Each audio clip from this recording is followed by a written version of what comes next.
Real is here.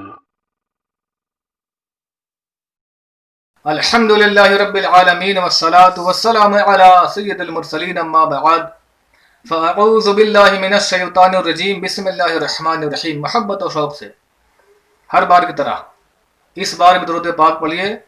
اللہم صلی علی سیدنا و مولانا محمد وعلی آلہ وسلم صلی اللہ تعالی علیہ وآلہ وسلم. ایک عابد و زاہد شخص تھا، وہ نیکوکار تھا. کہیں وہ جا رہا تھا تو جاتے جاتے راستے میں کہیں سے سونے کی اینٹ مل گئی. اب جیسے ہی سونے کی اینٹ مل گئی تو اس کے دل میں طرح طرح خیالات پیدا ہونے لگے کہ سونے کی اینٹ پا کر بہت ہی خوش ہوا وہ، اور دل میں خیالی پلاؤ پکانے لگے. اب مجھے سونے کی اینٹ مل گئی ہے، میں بہت مالدار ہو گیا ہوں، میرے پاس بہت مال ہو گیا. اب میں جو ہے ایک عالیشان محل بنواؤں گا، عالیشان گھر بناؤں گا، خدام رکھوں گا، نوکر چاکر رکھوں گا، ٹھاٹ باٹ سے زندگی گزاروں گا، اور اچھے اچھے کھانے کھاؤں گا، بڑھیا سے بڑھیا عمدہ سے عمدہ لباس سلوا کر کے پہنوں گا، اور ٹھاٹ باٹ سے زندگی گزاروں گا. تو بس سونے کی اینٹ کیا ملنا تھا کہ وہ عابد شخص کے دل میں لالچ گھر کر گئی، اور اس لالچ میں مبتلا ہو کر کے طرح طرح کے خیالات وہ بنانے لگا. اب کیا تھا، اسی خیالات میں وہ مگن رہنے لگا. دولت ملنے کے لالچ میں وہ عبادت کرنے میں بھی اس کی کمی ہو گئی تھی. وہ اب جو ہے نماز، ذکر و وظائف میں کم وقت دینے لگا تھا. تو یہ دولت ملنا اس کے لیے ایک طرح سے خطرے کا باعث ہوا کہ اس نے اپنی عبادتوں میں کم کر دی. مطلب نماز، روزے، ذکر و اذکار میں اس کی کمی آ گئی، اور دن رات اس کے دل پر دھن سوار رہتی، دماغ پر یہ گھومتے رہتا کہ میں اب اچھے اچھے کھانے کھاؤں گا، بڑھیا سے بڑھیا مکان بناؤں گا. اب دن گزرتے گئے، حالات بدلتے گئے. اب کیا دیکھا، کبھی ایک بار وہ کہیں جا رہا تھا تو اس کا گزر ایک قبرستان کی طرف سے ہوا. جب وہ قبر میں داخل ہوا تو کیا دیکھتا کہ ایک شخص جو ہے قبر پر بیٹھ کر کے وہ مٹی گوند رہا ہے، اور مٹی کو گوند کر کے قبر کی مٹی سے اینٹ بنا رہا ہے. تو جیسے اس شخص نے دیکھا تو وہ اسے عبرت اس کو حاصل ہوئی، اور فوراً اس کے دل میں لالچ یہ ختم ہونے لگا. اس نے سوچا کہ یار، یہ شخص قبر پر بیٹھ کر مٹی گوند کر قبر سے مٹی بنا رہا ہے، کل میرا بھی انتقال ہو جائے گا، میں بھی موت کی گھاٹ اتر جاؤں گا، تو لوگ میرے بھی قبر پر آ کر کے بیٹھ کر کے اس کے مٹی کو گوند کر کے اینٹیں بنائیں گے. اس دنیا میں کیا رکھا ہے؟ مطلب دنیا کے لالچ یہ کوئی اچھی بات نہیں ہے. مال و دولت کے حرص کرنا، لالچ کرنا کوئی اچھی بات نہیں ہے، بلکہ مال و دولت تو یہاں ہی رہ جائے گا، اور میں قبر میں تنہا چلا جاؤں گا. پھر میرے ساتھ وہاں پر میرے اعمال ہوں گے، اگر اعمال اچھے نہ ہوئے تو میں پھنس جاؤں گا.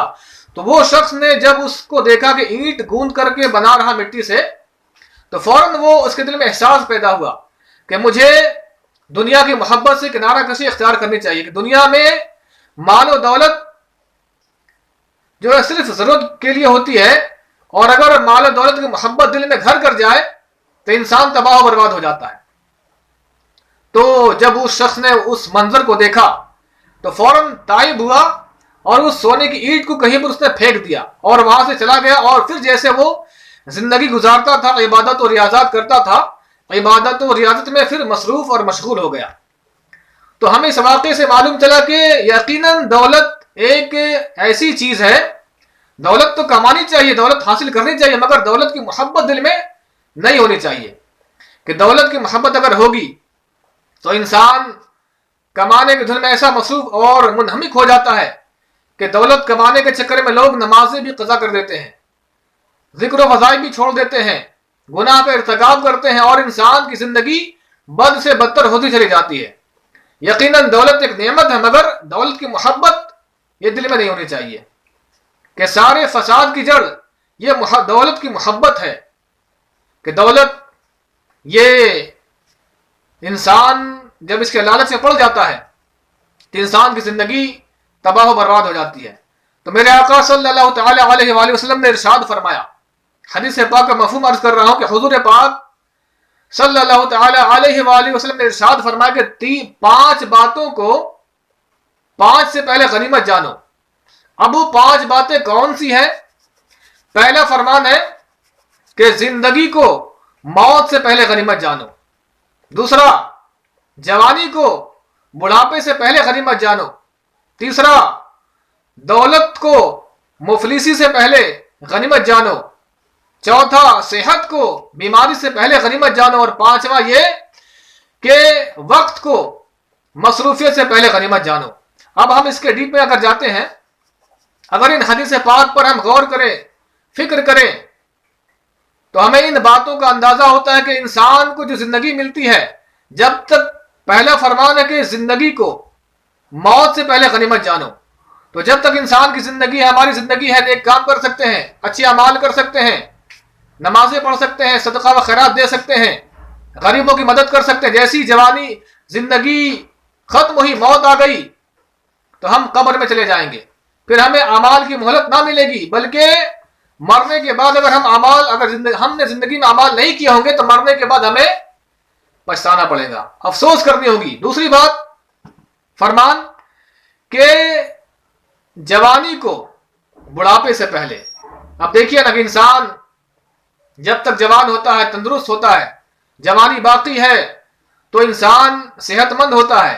وہ چاہے تو اچھے اعمال کر سکتا ہے، نیکیاں کر سکتا ہے، اچھے اعمال کر کے رب تعالیٰ کو راضی کر سکتا ہے. کہ جب انسان جوان ہوتا ہے تو اس کے جسم جو ہے میں طاقت ہوتی ہے، اور انسان نماز اور دیگر عبادات کو بخوبی انجام دے سکتا ہے. لیکن جیسے بڑھاپا آنے کے بعد انسان کمزور لاغر ہو جاتا ہے. وہ چاہ کر بھی زیادہ نماز نہیں پڑھ سکتا، چاہ کر بھی وہ روزے نہیں رکھ سکتا. اگر فرائض روزہ رکھ لیا تو رکھ لیا، لیکن چاہ کر وہ نفلی روزے رکھنے سے بوڑھے حضرات یہ معذور ہو جاتے ہیں. تو جب تک جوانی ہے اس کا صحیح استعمال کیجیے. جوانی کو گناہوں میں مت لگائیے. کہ مثل مشہور ہے کہ جوانی دیوانی ہوتی ہے، کہ جوانی ایک میں شباب کے عالم میں انسان گناہوں کا مرتکب ہوتا، وہ گناہ کرنے پر زیادہ وہ نفس قوی ہوتا ہے. تو جوانی کی حفاظت کیجیے. جوانی میں رب تعالیٰ کی عبادت کریے تاکہ اللہ تعالیٰ راضی ہو اور ہمارا انجام اچھا ہو. تیسری بات کہ دولت کو مفلسی سے پہلے، کہ انسان جب تک مالدار ہوتا ہے، انسان کے پاس مال ہے، تو وہ خوشحالی زندگی گزارتا ہے، صدقہ و خیرات کر سکتا ہے، مسجدوں کی تعمیر کر سکتا ہے، حج بھی کر سکتا ہے، زکوٰۃ بھی دے سکتا ہے، غریبوں کی امداد بھی کر سکتا ہے. لیکن جیسے انسان کے پاس دولت ختم ہوئی، دولت میں زوال آنا شروع ہوئی، تو انسان مفلس ہو جاتا ہے. تو مفلس ہونے کے بعد انسان چاہ کر بھی مال سے وہ صدقہ نہیں کر سکتا، مسجدوں کی تعمیر میں حصہ نہیں ملا سکتا، چونکہ مفلس ہو چکا ہے. تو مال کا صحیح استعمال بھی ضروری ہے. مال کو فضولیات میں اڑانے سے یہ ہمیں پچھتانا پڑے گا کہ مال ہمیں اس لیے نہیں ملا کہ ہم اس کو فضولیات میں اڑا کے خرچ کر دیں، بلکہ مال بھی ایک نعمت ہے. تو ہمیں مال کو صحیح طریقے پر، صحیح راہ میں، صحیح مصرف میں خرچ کرنا چاہیے. لیکن مال جب انسان کے پاس آتا ہے تو دولت کے لالچ میں، دولت کے ہوس میں انسان اندھا ہو جاتا ہے، اور مال کو بے دریغ فضولیات میں اور اضافت کے ساتھ زیادہ خرچ کرتا ہے. وہ چاہے کھانے پینے کے معاملات میں ہو، مکان بنانے کے معاملات میں ہو، یا پہننے اور اڑنے کے معاملات میں، وہ غلو سے کام لیتا، مطلب وہ حد سے بڑھ جاتا ہے انسان. تو جب مال آہستہ آہستہ انسان کے شکنجے سے نکلنا شروع ہوتا ہے، چونکہ مال جب خرچ ہوتا ہے تو پانی کی دھار کی طرح وہ بہہ کر کے ہاتھ سے نکل جاتی ہے. اگر مال کا صحیح استعمال نہیں کیے، صحیح طریقے سے خرچ نہیں کیے، تو عنقریب مال ختم ہو جائے گا، مفلسی آئے گی. تو مفلسی میں انسان پائی کا محتاج ہو جاتا ہے. ایک نوجوان تھا، تو نوجوان کو ورثے میں، وراثت میں بہت سارا مال ملا تھا. اب مال دے کے بہت خوش ہوا، اور مال کو جو ہے وہ بے دریغ خرچ کرنا شروع کر دیا. تو شیخ سعدی رحمۃ اللہ علیہ فرماتے کہ میں نے اس کو سمجھایا کہ بیٹا، مال کو قاعدے سے خرچ کرو. اگر تم بے دریغ خرچ کرو گے تو تم پر مفلسی آ جائے گی، اور مال تمہارے پاس سے چلا جائے گا. پھر تمہیں پائی کا محتاج ہونا پڑے گا، اور تمہیں در کی ٹھوکریں کھانی پڑے گی. تو شیخ سعدی رحمۃ اللہ علیہ فرماتے ہیں کہ میں نے اس نوجوان کو سمجھایا، مگر نوجوان دولت کے نشے میں اندھا ہو چکا تھا. وہ میری نصیحت کو نہیں سنا، اور وہ اپنے کام میں لگا رہا. تو فرماتے ہیں میں پھر وہاں سے چلا گیا. اب جو ہے اس نوجوان نے کہا کہ آپ کیا کہتے ہیں کہ میں کل کے خوف سے کل زندگی کیسے گزرے گی, میں آج کی عائش کو کیسے چھوڑ دوں, میں آج عیش و آرام کیوں نہ کروں, میرے پاس مال ہے. تو شیخ سعدی رحمۃ اللہ علیہ نے وہاں سے رخصتی حاصل کی, وہاں سے اس کے پاس سے چلے گئے. اب کچھ دنوں کے بعد سننے میں آیا کہ وہی نوجوان جس کے پاس مال کا انبار تھا, فضول خرچ کرنے کی وجہ سے, عیش و آرام کی زندگی گزارنے کی وجہ سے سارے مال سے وہ ہاتھ دھو بیٹھا اور مفلس ہو گیا.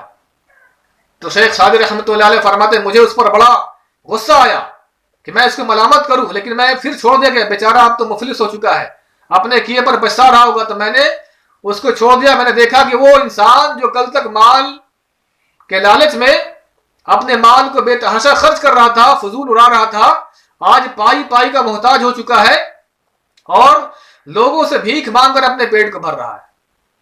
تو مال کی قدر ضروری ہے. مال کو اگر بے جا استعمال کریں گے تو ہمیں آنے والے وقت میں پچھتانا پڑ سکتا ہے. تو مال کی قدر کیجئے اور میانہ روی سے خرچ کیجئے, نہ ہی افراط ہو نہ ہی تفریط ہو, مطلب نہ زیادہ خرچ کیجئے نہ ایک دم کمی کہ کنجوسی کیجئے, بلکہ متوسط یعنی میڈیم راہ اختیار کیجئے. اپنے ضروریات میں, اپنے بال بچوں کی ضرورت میں میڈیم انداز سے خرچ کریں تاکہ آپ کا مال بھی ضائع نہ ہو اور آپ کے آنے والے وقت, آنے والے کل کے لیے مال یہ سیف رہے. چوتھی بات فرمایا حدیث پاک میں کہ صحت کو غنیمت جانو بیماری سے پہلے.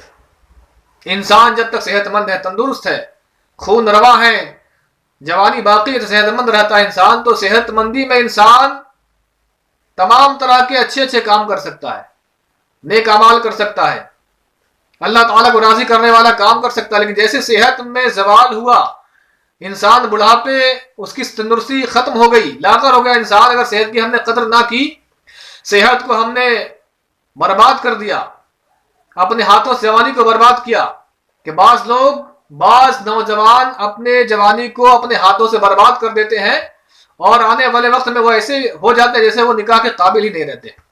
جی ہاں, آج کل کا طبقہ نوجوانوں کا گناہ کرنے پر ایسی جری ہے کہ انسان غلط کاریوں میں پڑھ کر اپنی نگاہوں کی حفاظت نہ کرنے کی وجہ سے انسان گناہوں میں مبتلا ہو جاتا ہے, شیطانی خطرات میں, شیطانی وسوسوں میں پڑھ کر کے اپنی جوانی کو اپنے ہاتھوں سے برباد کر لیتا ہے.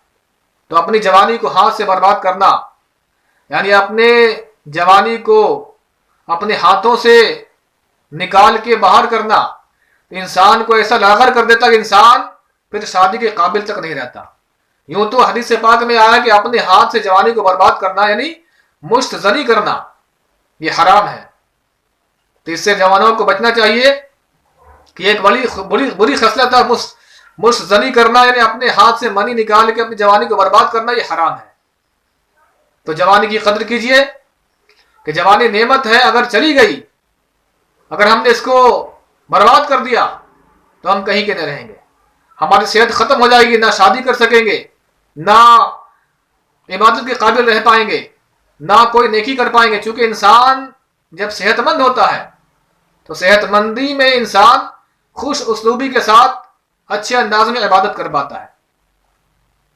پانچواں فرمان کہ وقت کو مصروفیت سے پہلے, جب تک ہمارے پاس ٹائم ہے, وقت ہے, ہم نمازیں پڑھ سکتے ہیں, تلاوت کر سکتے ہیں, بال بچوں کو صحیح طریقے سے پرورش کر سکتے ہیں. لیکن ہم نے جو ہمارے پاس جو وقت ہے اس کو بھی غنیمت جاننا ہے کہ وقت کی قدر وہی جانتا ہے جو انسان مصروف رہتا ہے اور اس کو وقت نہیں ملتا. تو ہمیں جو وقت مل جاتا ہے اس وقت کو صحیح استعمال کریں, گناہوں سے اپنے آپ کو بچائیں. ٹی وی ویڈیو جو گناہ والے ویڈیو ہیں اس کو دیکھنے سے بچیں, ڈرامہ دیکھنے سے بچیں, فلم دیکھنے سے بچیں, اپنے نگاہوں کو غیر محرموں سے محفوظ رکھیں.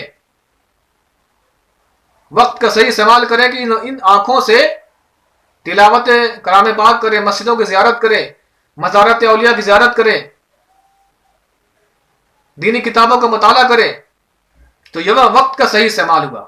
جو ہی ہمارے پاس سے وقت چلا گیا, ہم اگر مصروف ہو جاتے ہیں, جیسے انسان مصروف ہو جاتا ہے تو کام دھندوں میں لگ جاتا ہے, کہ کمانا بھی ضروری ہے، بال بچوں کی پرورش بھی ضروری ہے، اپنے اخراجات کے لیے کمانا، تیگ و دو کرنا، کوششیں کرنا ضروری ہے، تو انسان جب مصروفیت کے منزل میں داخل ہو جاتا ہے تو انسان کے پاس ٹائم بہت کم ملتا ہے۔ اب انسان بہانے کرتا ہے کہ ارے میرے پاس وقت نہیں ملتا، نماز میں پڑھ نہیں پاتا، قضا ہو جاتی ہے، میں تلاوت کر نہیں پاتا، بال بچے ہیں، میں نفلی روزے نہیں رکھ پاتا، بال بچوں کے لیے کمانا پڑتا ہے، میں جو ہے کسی دینی اجتماعات میں جا نہیں پاتا، جلسے میں جا نہیں پاتا، میرے پاس وقت نہیں ملتا۔ تو انسان کے پاس جو وقت ہے، وقت کی قدر کیجیے۔ ہمیں جو وقت مل جاتا ہے ہم اس کا صحیح استعمال کریں، نیکیوں بھری زندگی میں، نماز پڑھنے میں، تلاوت کرنے میں، علم دین کی کتابوں کا مطالعہ کرنے میں، دینی ویڈیوز دیکھنے میں، علم سیکھیں آپ، تو یہ وقت کا صحیح استعمال ہوا۔ اگر وقت چلی گئی، ہم مصروف ہو گئے، تو مصروف انسان لاکھ بہانے تلاشتا ہے اور اس کو وہ بہانے میں مبتلا ہو کر اپنے نیک اعمال کو چھوڑ دیتا ہے۔ تو ہمیں ان باتوں کا خاص خیال رکھنا چاہیے کہ ہم ابھی تر و تازہ ہیں، تو ہم اس جوانی کا، صحت کا، وقت کا صحیح استعمال کریں اور اپنے آخرت کے لیے زیادہ اکٹھا کریں کہ مرنے کے بعد قبر میں ہمارے ساتھ ہمارے اچھے یا برے اعمال ہوں گے۔ دولت ہم لے کر نہیں جائیں گے، تو قبر میں جانے کے بعد ہمیں پچھتانا پڑ سکتا ہے، لیکن جو انسان نے اپنے وقت کا صحیح استعمال کیا، اپنے جوانی کا صحیح استعمال کیا، تو وہ قبر میں خوش ہوگا، آخرت میں خوش ہوگا۔ تو بھلائی اسی میں ہے کہ شریعت پر عمل کیا جائے اور گناہوں سے بچا جائے۔ جزاک اللہ۔